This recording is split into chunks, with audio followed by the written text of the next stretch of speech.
Après le tri qui vous permet de changer l'ordre d'un tableau, on va voir les filtres. Les filtres, c'est un peu comme les fonctions conditionnelles. Les si, la mise en forme conditionnelle, ce genre de choses. Les filtres, ça permet de montrer certaines choses selon certaines conditions. Donc le tri, ça change l'ordre des choses, hein, selon certains critères. Bah, le filtre, on va lui donner une condition, il va dire j'affiche ou je n'affiche pas. Le filtre, contrairement au tri, c'est pas définitif. On peut toujours revenir en arrière et dire ah ok finalement réaffiche-moi ce qu'il y avait avant et ainsi de suite. Donc il y a beaucoup plus moyen de jouer, fermer, etc. Prenons quelques exemples. Ici, j'ai un tableau qui n'est pas encore créé, mais en tout cas j'ai des cellules adjacentes qui vont me permettre de facilement me mettre dedans et de cliquer ici dans le ruban sur Données et de faire filtrer. Alors vous voyez que là, contrairement à trier qui faisait ouvrir une nouvelle feuille, filtrer ça va juste ajouter ces petites boîtes ici, ces petites flèches qu'on avait déjà vues quand on créait les tableaux. Et donc très souvent, plutôt que de cliquer sur filtrer pour faire apparaître ces petites boîtes, on a tout intérêt à créer un tableau. Ça fait apparaître les mêmes petites boîtes et en plus ça rend les formules qui se complètent automatiquement, tout qui se fait vraiment bien. C'est précieux. Maintenant, c'est pas indispensable. Si vous souhaitez ne pas créer un tableau, je ne verrai pas de raison pour laquelle on ne créerait pas de tableau. Les tableaux, c'est super. Mais si vous souhaitez le faire ainsi, vous pouvez toujours passer par données filtrées. Ok, pour le filtre, on va voir deux choses. Le filtre qu'on appelle le filtre automatique et le filtre avancé. Le filtre avancé permet de faire des choses complexes. Le filtre automatique permet de travailler colonne par colonne. Prenons un exemple. Allons dans les numéros ici. Comme vous avez vu, il y avait le tri, ça c'est le début. Et puis ensuite, vous avez les filtres en dessous. Alors la première chose qu'on remarque, c'est qu'il y a d'abord ici toutes les valeurs uniques représentées. Pourquoi je dis unique? Ici, on voit bien qu'il y a le 1, le 2, le 3, le 4, etc. Si jamais je vais dans les fonctions, vous voyez que cuisinier n'apparaît par exemple qu'une fois. Que cuisinière, c'est tous les types de valeurs qu'on a trouvées ici. Donc c'est pas les répétitions, j'ai pas cuisinier, cuisinier et ainsi de suite. J'ai vraiment juste une fois. Ce qui me permet très simplement de dire, au lieu de tout afficher, je demande de ne rien afficher. Là, je peux pas faire OK parce qu'il dit, ben, c'est un peu bête, vous allez afficher un tableau vide. OK. Je vais cliquer sur cuisinier, ça va m'afficher juste les cuisiniers. Vous voyez qu'en fait, ce que ça a fait, c'est que instinctivement, ça a caché des lignes. Ça a caché les lignes de 5 à 10. Alors, regardons un petit peu si j'enlève le filtre. Pour ça, je vais resélectionner sur tout. Ça va cacher de 5 à 10. Donc, si j'écris en ligne 6, coucou, ceci est la ligne 6. Et je leur demande de réafficher que les cuisiniers. On voit vraiment que ça a caché ma ligne. Donc faites très attention quand vous faites des filtres, ça peut cacher ce qui est écrit ici à droite. Et donc parfois on a l'impression de perdre des données ou des messages importants. Du style attention, ce tableau il faut le compléter. Hop, quelqu'un a fait un filtre et ce message a disparu. Donc évitez d'écrire des choses à droite de vos tableaux si vous pensez qu'à un moment on va le filtrer. Écrivez plutôt au-dessus ou alors il y a moyen de mettre des commentaires ou en dessous ou sur des feuilles à part. Mais des informations vraiment cruciales qui sont juste à côté, c'est dangereux. Ou alors vous pouvez les mettre ici, là c'est sûr qu'on va jamais rien filtrer dessus. Enlevons le filtre. Comme je dis, soit vous pouvez sélectionner tout, soit vous pouvez effacer le filtre. Donc comme vous voyez, c'est bien réversible.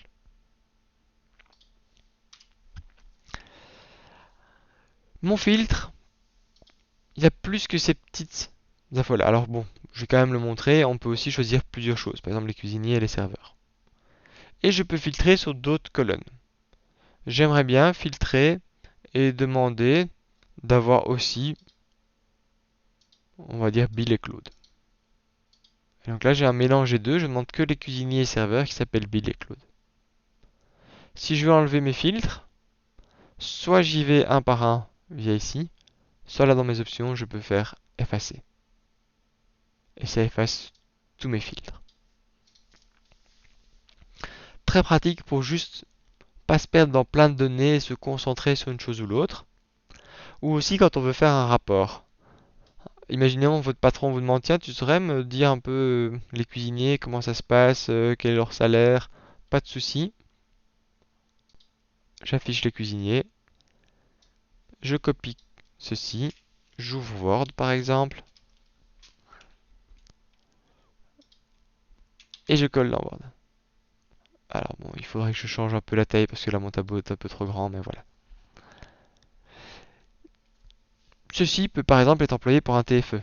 J'ai plein de données parce que j'ai fait un sondage, j'avais envie de savoir certaines choses, ou alors j'ai fait plusieurs interventions. J'ai fait des interventions de maintenance sur un ascenseur, mais j'ai fait aussi des interventions d'installation. J'ai tout noté dans un fichier Excel. Pour mon TFE, j'ai pas envie de parler de l'installation pour l'instant, mais juste de la maintenance. Bah, je fais un filtre, je copie, je colle, et c'est réglé. Plutôt que d'aller à la main commencer à recopier une ligne et puis l'autre. C'est très pratique. C'est pour ça que les choses ont été cachées. En fait, ça vous permet de faire des sous-sélections très rapidement.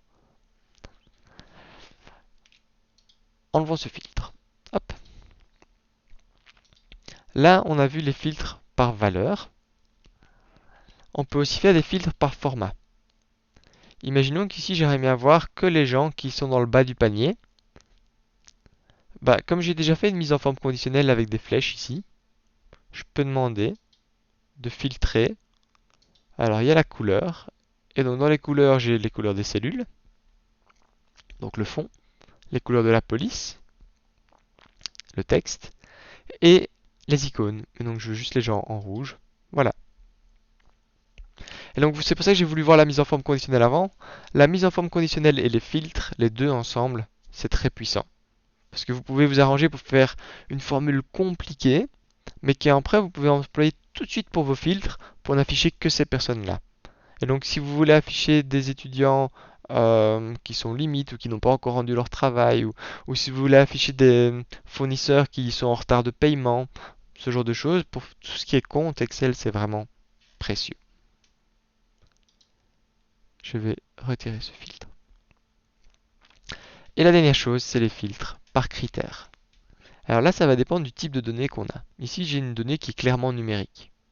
Moi, je peux filtrer et j'ai accès au filtre numérique. Et là, on reconnaît des choses, des mises en forme conditionnelles, encore une fois. Tout ce qui va être égal à, supérieur à, inférieur, les 10 premiers et au-dessus de la moyenne, etc. J'aimerais bien connaître les 10 premiers employés que j'ai embauchés. Hop, je veux afficher le bas, les 10 derniers éléments, voilà. Et c'est fait. Je peux prendre ça, copier-coller et afficher dans ma légende 10 premiers employés, etc. Plutôt que de commencer à copier ça, à couper ça à la main, etc. Ça, c'est les filtres numériques. Maintenant, si je passe sur des dates, je vais avoir des filtres chronologiques. Et là, c'est vraiment chouette. J'ai des fonctions comme est égal, avant, après, mais j'ai aussi demain, aujourd'hui, hier, la semaine prochaine, toutes les dates de septembre, toutes les dates du premier trimestre, et ainsi de suite. Donc là, c'est vraiment génial. Vous notez toutes les factures, tout ce que vous avez payé dans un fichier. Vous vous tracassez pas du tout de la mise en forme, à part juste dire ça a été payé telle date.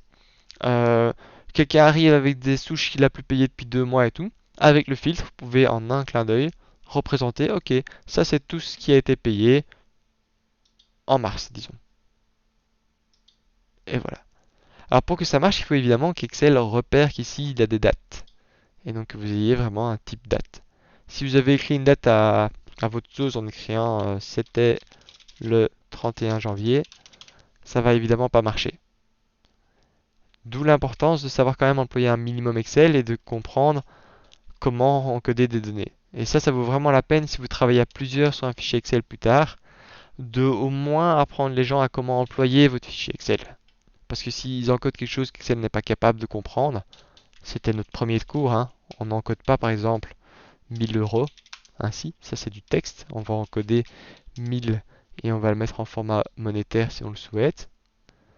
À la limite, si vous écrivez 1000 et puis vous écrivez euro, Excel est gentil et le change directement en format monétaire lui-même. Mais c'est important qu'on ait la valeur 1000 dans la cellule et le format euro, c'est le même genre d'idée ici. Pour ça qu'on a commencé avec le format, c'est important parce que tout ce qui est automatique dans Excel qui marche autour de ça, c'est par la reconnaissance des formats. Et ici, en l'occurrence, le format date.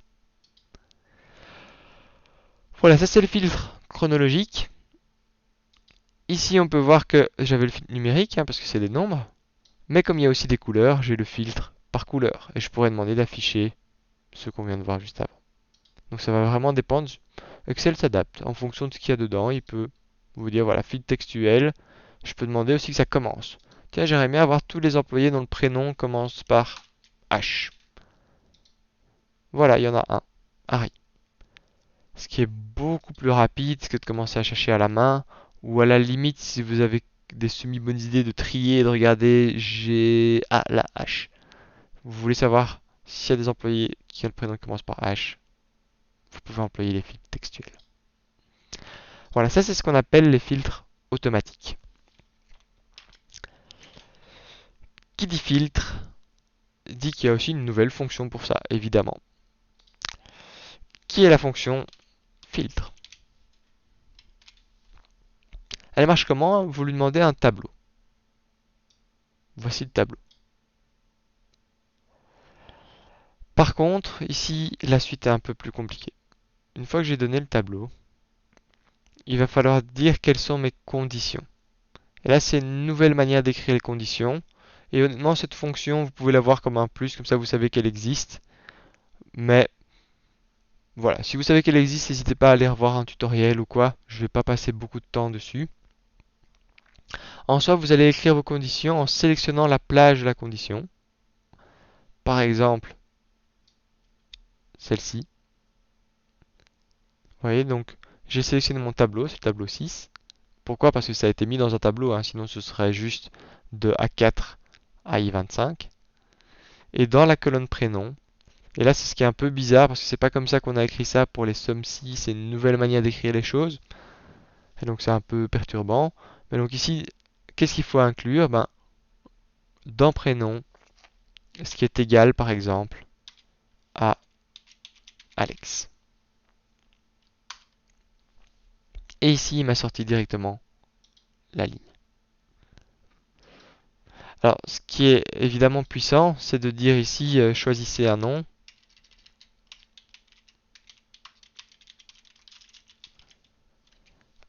Hop. Que la personne ici rentre Alex. Et alors, évidemment, dans la formule, ici, on va pas écrire en dur Alex. On va aller chercher la valeur Alex. Ça change rien, mais si tout d'un coup, j'aimerais bien les informations sur Aline, ou sur Annie, ou sur Claude,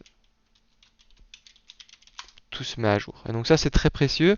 Ça me permet d'aller chercher juste quelques lignes. Alors là, j'ai pris sur les noms. Maintenant, plutôt que de parler avec les prénoms, je pourrais demander plutôt pour la fonction. Et là, regardez l'avantage des tableaux. Plutôt que d'aller sélectionner, je peux juste changer ici. Plutôt que le prénom, j'irais mis à la fonction. Là, pour l'instant, il me dit qu'il y a une erreur. Il a trouvé personne qui avait la fonction Claude. Par contre, si je lui demande un serveur, et voilà, il m'a sorti tous les serveurs d'un coup. Donc voilà, ça c'est sympa. La manière de l'écrire est juste un peu bizarre. Le fait de l'écrire comme ceci. Et vous voyez que je peux... Alors, on peut choisir ce qui s'affiche si c'est vide, s'il n'y a rien. Vous vous souvenez, tantôt j'avais cherché Claude ici. Ça m'avait mis une erreur. Plutôt que d'enlever une erreur, le dernier argument, c'est de dire... Je choisis que quand il n'y a rien, il m'affiche pas trouvé, par exemple.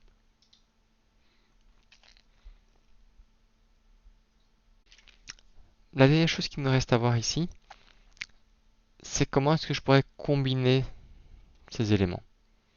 Donc là, par exemple, j'aimerais bien savoir, on va revenir à mes serveurs. Et j'aimerais bien savoir, tiens, ça c'est la fonction, donc choisissez une fonction. Et j'aimerais bien savoir aussi, tiens, dans cette fonction, je vais rajouter une condition. Et le prénom. Et le prénom, je vais choisir Alex. Alors pour ça, si c'est une nouvelle convention, malheureusement, je ne peux pas employer le et, ce qui semblerait logique. Je vais plutôt mettre la première condition entre parenthèses. Voilà. Et puis le et, c'est avec une étoile, une astérix en fois. C'est la même logique qu'en logique booléenne, si vous avez l'habitude de ça. Et je vais recopier ceci pour l'instant. Voilà, donc ça là, je vais avoir deux conditions. Deux fois la même pour l'instant. Bah, au lieu d'aller dans fonction, je vais aller travailler dans prénom. Alors c'est pour le plaisir de vous montrer ceci, hein, puisque j'emploie les en-têtes ici, voilà. Et au lieu d'aller en M2, je vais aller travailler ici, en O2. Et voilà comment je combine deux conditions. Alors honnêtement, comme je l'ai déjà dit, c'est une fonction qui n'est pas à connaître pour ce cours-ci, mais j'avais envie de vous la présenter, comme ça vous savez qu'elle existe. Et sachant aussi qu'elle introduit de nouvelles conventions, alors je sais pas, je me suis pas renseigné dans quel sens allait évoluer Excel, mais imaginons qu'il commence à avancer de plus en plus, faire ce genre de fonction pour remplacer les sommes si, ce genre de choses. Ça vaut la peine que vous l'ayez vu une fois, où on choisit la plage, et puis on met égal tout de suite le critère. Alors ça pourrait plutôt qu'un égal, mais ça pourrait être plus grand, plus petit, si c'est des nombres ou quoi. Et puis le fois pour le et, il faut juste pas oublier les parenthèses ici qui sont extrêmement importantes. Sinon, ça ne marche pas. Voici donc pour cette partie sur le filtre automatique et la nouvelle fonction filtre.